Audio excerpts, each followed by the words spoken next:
नमस्कार, मेरा नाम है आकांक्षा राय। टॉकिंग पॉलिटी में आपका स्वागत है। फ्रेंड्स, हम थॉमस हॉब्स की वीडियो सीरीज़ कवर कर रहे हैं। 5 पार्ट्स हॉब्स वीडियो सीरीज़ के ऑलरेडी चैनल पे अपलोडेड हैं। अगर आपने नहीं देखा तो जाकर ज़रूर देखिए, लिंक डिस्क्रिप्शन बॉक्स में अवेलेबल है। अगर आपने पहले के 5 पार्ट्स देख लिए हैं थॉमस हॉब्स वीडियो सीरीज़ के, तो ये 6th पार्ट आपको फटाफट समझ में आ जाएगा। तो आइए स्टार्ट करते हैं हॉब्स की 6th पार्ट की वीडियो, जिसका टॉपिक है हॉब्स ऑन ह्यूमन नेचर, यानी ह्यूमन नेचर के बारे में हॉब्स का क्या थॉट है, उनके क्या विचार हैं। देखिए, इस वीडियो में हम यही डिस्कस करेंगे कि हॉब्स के हिसाब से ह्यूमन नेचर कैसा है, हॉब्स के हिसाब से इंसान का नेचर कैसा होता है। ठीक है, हम थॉमस हॉब्स के पॉलिटिकल थॉट को डिस्कस कर रहे हैं, तो ये भी डिस्कस करना बहुत इंपॉर्टेंट है कि हॉब्स ह्यूमन नेचर के बारे में क्या सोचते हैं, उनके हिसाब से ह्यूमन का नेचर कैसा होता है। तो हॉब्स कहते हैं कि life of a man is a continuous search for power after power which सीजेज only with his death. यानी कि थॉमस हॉब्स के हिसाब से जो इंसान है, जो मैन है, वो अपनी पूरी ज़िंदगी पावर के पीछे भागता रहता है। उसको पावर चाहिए होता है। एक बार उसको कुछ एक पावर मिल गया तो फिर उसे और पावर चाहिए होता है। वो कंटिन्यूसली पूरी ज़िंदगी स्ट्रगल करता रहता है पावर के लिए, जब तक कि वो मर नहीं जाता। ठीक है, तो अपने डेथ तक एक जो मैन है, जो इंसान है, वो कंटिन्यूसली पावर के पीछे भागता रहता है। पावर को उसे मिल जाए, वो उस चीज़ के पीछे भागता रहता है, और अगर उसे पावर मिल गई तो उसे और पावर चाहिए। मतलब जब तक उसकी डेथ नहीं हो जाती है तब तक वो पावर के पीछे भागता रहता है, पावर अक्वायर करना चाहता है। क्यों करना चाहता है, ये सब हम डिस्कस करेंगे आगे। देखो, हमने पिछले वीडियो में पार्ट 5 में हमने हॉब्स का साइंटिफिक मेथड डिस्कस किया था, तो अगर आपने वो देख लिया है तो आपको ये फटाफट समझ में आ जाएगा। इस वीडियो में हम डिस्कस करें हॉब्स ऑन ह्यूमन नेचर। अब देखो, हमने पिछले वीडियो में देखा था कि हॉब्स जो है रिजोल्यूटिव कंपोजिटिव मेथड को अप्लाई करते हैं अपनी थियरी को एक्सप्लेन करने के लिए, क्योंकि थॉमस हॉब्स जो है वो साइंटिफिक तरीके से अपनी थियरी को एक्सप्लेन करना चाहते हैं, तो वो रिजोल्यूटिव कंपोजिटिव मेथड को भी यूज़ करते हैं। ये मेथड क्या है, अगर आपको समझना है तो आप पिछला वीडियो ज़रूर देखिए। वैसे मैं शॉर्ट में बता देती हूँ कि थॉमस इस मेथड में क्या होता है, अगर आपको कुछ भी समझना होता है तो आप उसको छोटे पार्ट्स में ब्रेक करते जाओ, और जब आप सबसे स्मॉलेस्ट पार्ट तक पहुँच जाओगे तो आपको पूरा प्रोसेस समझ में आ जाएगा। यानी कि अगर आपको पॉलिटिक्स को समझना है तो आप ह्यूमन को समझो, ह्यूमन बींग्स ही तो इन्वॉल्व होते हैं ना पॉलिटिक्स में। तो अगर आपको पॉलिटिक्स को समझना है तो आप ह्यूमन बींग को समझो, ह्यूमन बींग को समझना है तो ह्यूमन ब्रेन को समझो, क्योंकि ह्यूमन बींग को कौन चलाता है, ह्यूमन ब्रेन। और ह्यूमन ब्रेन को समझना है तो उसके पार्टिकल्स को समझो, ब्रेन जिन पार्टिकल से मिलकर बना है उसको समझो। अगर आपने वो समझ लिया तो आपको पूरा प्रोसेस समझ में आ जाएगा। ठीक है, वैसे इसके बहुत सारे क्रिटिसाइज भी इसको करते हैं, इस रिजोल्यूटिव कंपोजिटिव मेथड को लोग, लेकिन थॉमस हॉब्स ने इस मेथड को यूज़ किया अपनी थियरीज को एक्सप्लेन करने के लिए। एक साइंटिफिक मेथड के तौर पे इसको यूज़ किया।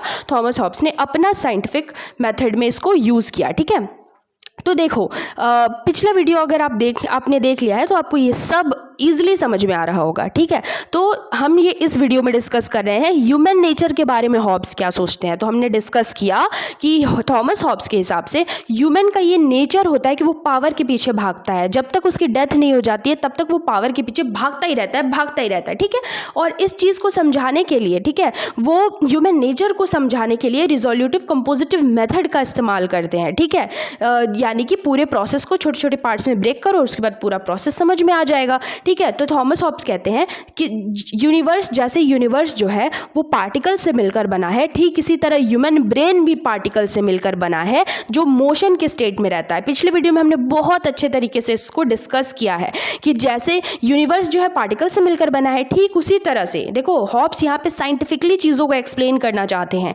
इसीलिए वो कहते हैं कि जैसे यूनिवर्स पार्टिकल से मिलकर बना है, तो अगर तुम्हें यूनिवर्स को समझना है तो तुम्हें पार्टिकल्स को समझना होगा। ठीक इसी तरह ह्यूमन बीइंग को समझना है तो ह्यूमन ब्रेन को समझो। हमें यहाँ पे ह्यूमन नेचर को समझना है, तो थॉमस हॉब्स कहते हैं तुम्हें ह्यूमन बीइंग को समझना है ना, ह्यूमन के नेचर को समझना है ना, तो पहले ह्यूमन के ब्रेन को समझो। और क्योंकि अगर तुमने ह्यूमन ब्रेन समझ लिया तो तुम्हें ह्यूमन बीइंग का नेचर भी समझ में आ जाएगा। तो थॉमस हॉब्स कहते हैं किसी भी और चीज़ की तरह जैसे यूनिवर्स जो है वो पार्टिकल्स से मिलकर बना है, ठीक इसी तरह ब्रेन भी पार्टिकल्स से मिलकर बना है, और ये पार्टिकल्स हमेशा मूव करते रहते हैं। इंसान का जो ब्रेन है ना, इंसान का जो मस्तिष्क है, मस्तिष्क, वो पार्टिकल से मिलकर बना है, और ये पार्टिकल्स हमेशा मूव करते रहते हैं, मोशन में रहते हैं।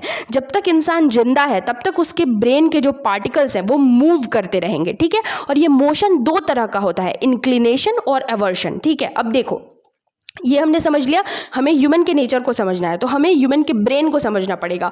तो ह्यूमन का ब्रेन किससे मिलकर बना है? पार्टिकल्स से मिलकर बना है, और वो पार्टिकल्स हमेशा मूव करते रहते हैं। अब वो मूव कैसे करते हैं? दो तरह का मोशन होता है, इंक्लिनेशन और एवर्शन। देखो, अगर मान लो उसने किसी इंसान ने अगर किसी ऐसे चीज़ को देख लिया जो जिससे उससे खुशी होती है, उसे प्लेजर मिलता है, उसे आनंद मिलता है, तो उसके ब्रेन के जो पार्टिकल्स हैं वो उस चीज़ के टुवर्ड्स इंक्लाइंड होंगे, उससे जुड़ने की कोशिश करेंगे, उसको पाने की कोशिश करेंगे।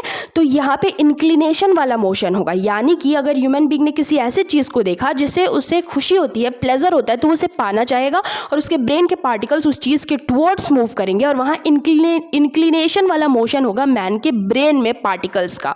ठीक है, लेकिन इसका उल्टा, अगर इंसान ने कोई ऐसी चीज़ देखी या इमेजिन किया जो उसे पेन देता है, जिससे उसे दुख होता है, तो उसके पार्टिकल्स जो दिमाग के है वो उससे दूर भागेंगे और एवर्जन वाला मोशन होता है।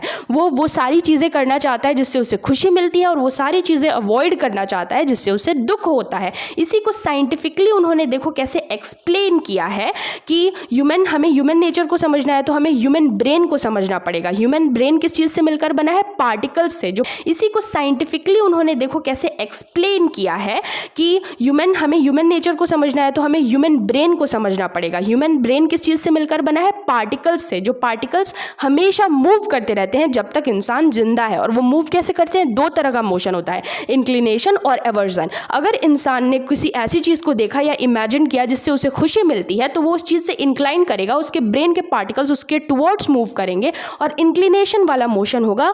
ठीक है, और अगर उसने किसी ऐसी चीज़ को देखा जिससे उसे दुख होता है, तो वो उससे दूर भागेगा और उसके ब्रेन के पार्टिकल्स जो है वो ऑपोजिट डायरेक्शन में मूव करेंगे और एवर्जन वाला मोशन होगा। ठीक है, हेंस देयर इज तो देखो क्या हो रहा है, hence there is a continuous desire for things which gives us pleasure. Thomas Hobbes कहते हैं कि ह्यूमन का नेचर होता है, उसके अंदर कंटिन्यूअसली डिजायर होता है, उसे इच्छा होती है वो सारी चीज़ें पाने की जो उसे प्लेजर देते हैं, खुशी देते हैं। और अगर एक बार इंसान को वो चीज़ मिल गई तो वो उससे सेटिस्फाई नहीं होता है। ठीक है, उसे फिर और चाहिए होता है, उसे और कुछ चाहिए होता है जिससे उसे और ज़्यादा प्लेजर मिले और ज़्यादा खुशी मिले। Man is not satisfied once, satisfaction of one pleasure gives rise to seeking for other. यानी कि मैन एक बार में सेटिस्फाई नहीं होता। मान लो उसने कोई चीज़ देखी, उसके ब्रेन के पार्टिकल्स जो ऑलरेडी मूव कर रहे थे, वहाँ पे इंक्लिनेशन वाला मोशन हुआ, मतलब वो उस चीज़ के टुवर्ड्स मूव करने लगे, उस चीज़ को वो पाना चाहता है, तो उसके ब्रेन के पार्टिकल्स में कौन सा मोशन होगा? इंक्लिनेशन वाला मोशन होगा। और उसने वो चीज़ पाने की फिर बहुत ज़्यादा कोशिश की और उसको वो चीज़ मिल गई, उसे खुशी हुई, पर वो इससे सेटिस्फाई नहीं होगा। अब उसे और कोई और चीज़ दिखेगी जिससे उसे और खुशी मिल सके, और फिर उसे और पाने की कोशिश करेगा और ज़्यादा ट्राई करेगा। ठीक है, तो जब तक मैन एक बार में सेटिस्फाई नहीं होता है, एक बार उसे प्लेजर मिला तो फिर उसे और दूसरा प्लेजर चाहिए और ज़्यादा प्लेजर चाहिए। ठीक है, उसे कंटिन्यूअसली प्लेजर चाहिए, खुशी चाहिए। ठीक है, अब देखो इसीलिए वो पावर की बात करते हैं। Power is a mean to obtain the thing which gives us pleasure. अब देखो, क्योंकि इंसान को खुशी चाहिए, लगातार खुशी चाहिए और ज़्यादा प्लेजर चाहिए, और वो प्लेजर कैसे मिलेगा? पावर से। पावर ही वो जरिया है जिससे इंसान को प्लेजर मिल सकता है, उसकी मनचाही चीज़ मिल सकती है जिससे उसे खुशी हो। ठीक है, और ये पावर कैसा? ये पावर जो है वो फिजिकल भी हो सकता है, इकोनॉमिक पावर भी हो सकता है, पॉलिटिकल पावर, और किसी भी तरह का पावर। ठीक है, अब देखो मान लो कोई इंसान बहुत गरीब है, ठीक है, और उसे मन किया महंगा पिज़्ज़ा खाने का, उसके अंदर ये प्लेजर आया, उसके अंदर ये डिज़ायर आया कि मुझे चाहिए, क्योंकि वो खाने से उसे खुशी मिलती, लेकिन उसके पास पावर नहीं है, पैसा नहीं है, तो क्योंकि पैसे के साथ पावर भी आता है, तो उसके पास उतना पावर नहीं है कि वो उसको खरीद सके वहाँ जा कर के, तो उसको वो प्लेजर नहीं मिलेगा। इसीलिए इंसान हमेशा पावर के पीछे भागता है। अगर उसके पास पावर है तो वो ईजिली वो सारी चीज़ें पा लेगा, ईजिली उसको सब कुछ मिल जाएगा। अगर मान लो कोई रिच पॉलिटिशियन है, कोई रिच बिजनेसमैन है, तो उसको आराम से वो जो भी चीज़ें चाहे उसे खरीद सकता है, प्लेजर को एंजॉय कर सकता है। तो इस वजह से पावर जो है वो जरिया है जिससे इंसान को वो चीज़ मिल सकती है जिसका उसके अंदर डिज़ायर है, जिसे पाने से उसे खुशी मिलेगी। इसलिए इंसान हमेशा पावर के पीछे भागता रहता है। ठीक है, और since the desire for pleasure continues through out life the search for power continues also continues. ठीक है, क्योंकि इंसान की डिज़ायर, उसका प्लेजर कभी ख़त्म नहीं होता। जब तक वो जिंदा है उसे कुछ ना कुछ पाने की इच्छा है जिससे उसे खुशी होगी, प्लेजर महसूस होगा, आनंद महसूस होगा। इसीलिए पूरी ज़िंदगी वो पावर के पीछे भागता रहता है, क्योंकि पावर ही वो जरिया है जिससे उसे वो प्लेजर मिलेगा। ठीक है, तो इसीलिए उन्होंने कहा कि hence life of man is a continuous search for power. जो हमने पहला इस वीडियो को स्टार्ट करते वक्त पहला स्टेटमेंट पिंक कलर का हमने कोट किया था कि life of a man is मैं आपको दिखाई देती हूँ कि life of a man is a continuous search for power after power which सीजेज only with his death. यानी कि मैन की जो ज़िंदगी है वो कंटिन्यूस सर्च करता रहता है, पूरी ज़िंदगी पावर के पीछे भागता रहता है। एक बार एक पावर मिल गया तो और ज़्यादा पावर के पीछे भागता है, क्योंकि उससे उसको प्लेजर मिलेगा। जब तक वो उसकी डेथ उसकी नहीं हो जाती है तब तक इंसान पावर के पीछे भागता रहता है। तो इस वीडियो में हमने क्या देखा? इस वीडियो में हमने देखा थॉमस हॉब्स जो है वो ह्यूमन नेचर को एक्सप्लेन कर रहे हैं, ह्यूमन नेचर को वो बताना चाहते हैं। तो वो बताते हैं कि इंसान हमेशा उस चीज़ के पीछे भागता है जिससे उसे खुशी मिलती है। हमें ह्यूमन नेचर को समझना है तो ह्यूमन ब्रेन को समझो। हॉब्स ने कहा कि ह्यूमन ब्रेन पार्टिकल्स से मिलकर बना है और वो पार्टिकल्स मूव करते रहते हैं। जब तक इंसान जिंदा है तब तक उसके ब्रेन के पार्टिकल्स मूव करते रहते हैं। और दो तरह का मोशन होता है ब्रेन के पार्टिकल्स का, इंक्लिनेशन और अवर्सन। जो चीज़ें इंसान को प्लेजर देती है उसके टुवर्ड्स उसके ब्रेन के पार्टिकल्स मूव करते हैं और वहाँ पे इंक्लिनेशन वाला मोशन होता है। और जिस चीज़ से इंसान को ब्रेन मिलता है, दुख होता है, उस चीज़ से वो दूर भागता है और उसके ब्रेन के पार्टिकल्स भी उससे दूर भागते हैं और वहाँ पे उसके ब्रेन में पार्टिकल्स का एवर्जन वाला मोशन होता है। तो इस चीज़ को एक्सप्लेन करके वो समझाना चाहते हैं कि इंसान को हमेशा प्लेजर चाहिए, वो प्लेजर के पीछे भागता रहता है और वो एक बार में सेटिस्फाई नहीं होता। एक प्लेजर मिल जाने के बाद उसे और प्लेजर चाहिए, और खुशी चाहिए, और आनंद चाहिए। और पावर के पीछे वो क्यों भागता है? क्योंकि पावर ही वो जरिया है जिससे उसे प्लेजर मिलेगा। ठीक है, तो क्योंकि वो प्लेजर से एक बार सेटिस्फाई नहीं होता इसलिए वो पावर से भी एक बार में सेटिस्फाई नहीं होता। थोड़ा सा पावर मिला तो और चाहिए, और मिला तो और चाहिए, इसीलिए वो पूरी जिंदगी पावर के पीछे भागता रहता है। इसीलिए थॉमस हॉब्स कहते हैं कि life of a man is a continuous search for power after power which ends only with his death.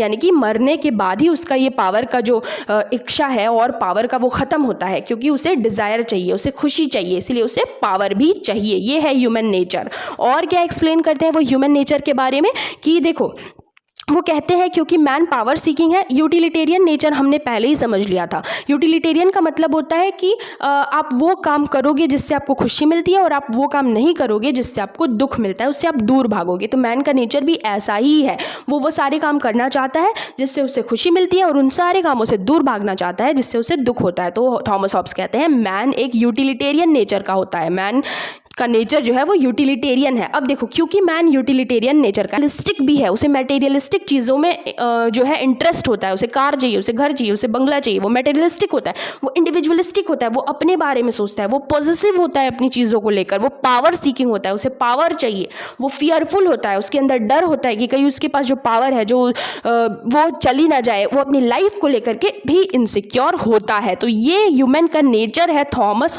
Hobbs के हिसाब से।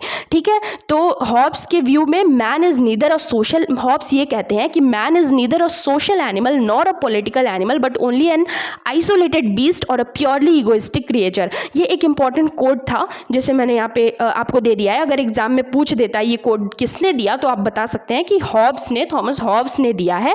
वो कहते हैं कि मैन कोई सोशल एनिमल नहीं है, मैन कोई पॉलिटिकल है, उसके अंदर डर होता है कि कहीं उसके पास जो पावर है जो वो चली ना जाए, वो अपनी लाइफ को लेकर के भी इनसिक्योर होता है। तो ये ह्यूमन का नेचर है थॉमस हॉब्स के हिसाब से।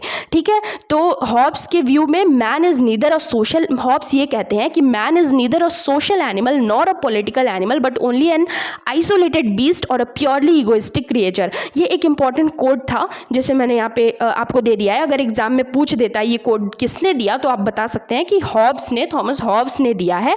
वो कहते हैं कि मैन कोई सोशल एनिमल नहीं है, मैन कोई पॉलिटिकल एनिमल नहीं है, वो एक आइसोलेटेड बीस्ट है और एक प्योरली इगोइस्टिक क्रिएचर है। ठीक है, तो ये आप याद रखना कि ये स्टेटमेंट थॉमस हॉब्स का था। तो इस तरह से थॉमस हॉब्स ने ह्यूमन नेचर को एक्सप्लेन किया। हॉब्स ने क्या कहा कि ह्यूमन नेचर कैसा है, ह्यूमन बीइंग यूटिलिटेरियन है, वो उस चीज़ के पीछे भागता है जो उसे खुशी देती है, उस चीज़ से दूर भागता है जो उसे दुख देती है, ठीक है, पेन देती है। यूटिलिटेरियन नेचर है मैन का, और क्योंकि यूटिलिटेरियन नेचर है इसलिए वो मटेरियलिस्टिक भी है, वो मटेरियलिस्टिक चीज़ों के पीछे भागता है। ये पार्ट 6 वीडियो था जिसमें हमने डिस्कस किया कि हॉब्स ह्यूमन नेचर के बारे में क्या सोचते हैं, ह्यूमन नेचर को हॉब्स कैसे डिफाइन करते हैं, ह्यूमन नेचर पे थॉमस हॉब्स के क्या विचार है। नेक्स्ट वीडियो में हम डिस्कस करेंगे स्टेट ऑफ नेचर की थियरी हॉब्स की क्या है, और फिर हम अगली वीडियो में नेक्स्ट वीडियो में सोशल कॉन्ट्रैक्ट थियरी डिस्कस करेंगे हॉब्स की, फिर हम उनकी सॉवरेनिटी की थियरी को डिस्कस करेंगे, फिर हम उनकी लिबर्टी की थियरी को डिस्कस करेंगे, फिर हम उनकी लॉ की थियरी को डिस्कस करेंगे, और फिर हम उनका क्रिटिकल इवैल्यूएशन भी देखेंगे।